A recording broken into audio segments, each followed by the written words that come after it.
കുട്ടി സ്റ്റോറീസിലേക്ക് ഏവർക്കും സ്വാഗതം. പരിചിതമായ പ്രദേശങ്ങൾ പോലും രാത്രി സമയങ്ങളിൽ നമുക്ക് അപരിചിതമായി തോന്നാം. അസമയങ്ങളിൽ പുഴയോരങ്ങളിലോ ജലാശയങ്ങൾക്ക് സമീപത്തോ പോകരുതെന്ന് വീട്ടിലുള്ള മുതിർന്നവർ വിലക്കാറുണ്ട്. അവർ അങ്ങനെ വിലക്കുന്നതിന് എന്തായിരിക്കും കാരണം? അത്തരത്തിലുള്ളൊരു കഥയാണ് ഇന്ന്. കഥയിലേക്ക് കടക്കും മുൻപ് ആദ്യമായി ചാനൽ കേൾക്കാൻ വന്നവർ ദയവായി സബ്സ്ക്രൈബ് ചെയ്യണേ, ലൈക്കും ചെയ്യണം. നിങ്ങളുടെ കൂട്ടുകാർക്കായി ഷെയർ ചെയ്യുക, അഭിപ്രായങ്ങൾ കമൻറ്റ് ചെയ്യുക. ഇനി കഥയിലേക്ക്. ശാന്തമായി ഒഴുകുന്ന മൂവാറ്റുപുഴയാറിൻ്റെ കരയിലാണ് അബുവിൻ്റെ വീട്.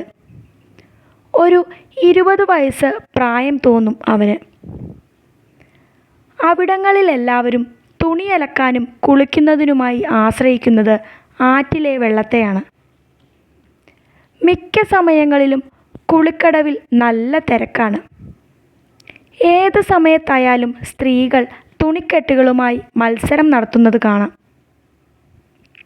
ഇത് നടക്കുന്നത് ഏതാണ്ട് 90കളുടെ മധ്യത്തിലാണ്. ഒരുപാട് വലിച്ചു നീട്ടി പറയാനുള്ള സംഭവമൊന്നും ഇതിലില്ലാത്തതിനാൽ തന്നെ നേരിട്ട് നമുക്ക് കഥയിലേക്ക് കടക്കാം. അന്ന് ഒരു ഞായറാഴ്ച ദിവസമായിരുന്നു. രാവിലെ തന്നെ അബു മുടി വെട്ടുന്നതിനായി ബാർബർ ഷോപ്പിൽ പോയിരിക്കുകയായിരുന്നു. അവിടുത്തെ തിരക്ക് കാരണം മടങ്ങി വരാൻ വൈകി. മുടിയും വെട്ടി വീട്ടിലെത്തുമ്പോൾ സമയം 12 മണിയായി. മീനമാസമാണ്, പൊള്ളുന്ന വെയിലും. കുളിച്ചിട്ട് വന്നാൽ ഭക്ഷണം കഴിക്കാമെന്നുള്ള ഉമ്മയുടെ വാക്കും കേട്ട് അബു നേരെ പുഴയിലേക്കോടി. മോനെ, ഈ സമയത്ത് പുഴയിൽ പോകണ്ട എന്ന ഉമ്മൂമ്മയുടെ വാക്കുകൾ അവൻ ചെവിക്കൊണ്ടില്ല. ഏതു സമയത്തും തിരക്കുള്ള നമ്മുടെ കുളിക്കടവ് പക്ഷേ ആ സമയത്ത് വിജനമായിരുന്നു. അബുവിന് സന്തോഷമായി. ആരുടെയും ശല്യമില്ലാതെ സ്വസ്ഥമായിട്ട് കുളിക്കാമല്ലോ. ഒരു മൂളിപ്പാട്ടും പാടി നമ്മുടെ അബു വിസ്തരിച്ച് കുളി തുടങ്ങി. മേലാസകലം സോപ്പ് തേച്ച ശേഷം അവൻ വെള്ളത്തിനടിയിലേക്ക് ഊളിയിട്ടു. പക്ഷേ വെള്ളത്തിൻ്റെ അടിത്തട്ടിൽ കണ്ട കാഴ്ച അവന് വിശ്വസിക്കാൻ പറ്റുന്നതായിരുന്നില്ല. സർവാഭരണ വിഭൂഷിതയായി ഒരു സ്ത്രീരൂപം ജലത്തിനടിയിൽ അബുവിനെ നോക്കിയിരിക്കുന്നു.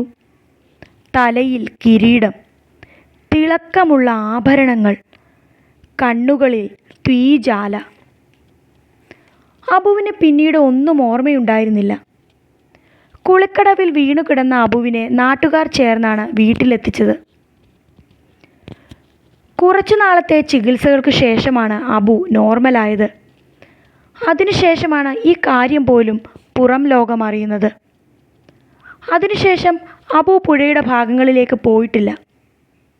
കഥ ഇഷ്ടമായാൽ ചാനൽ സബ്സ്ക്രൈബ് ചെയ്യണേ, ഷെയർ ചെയ്ത് മറ്റുള്ളവരെ കേൾപ്പിക്കണേ.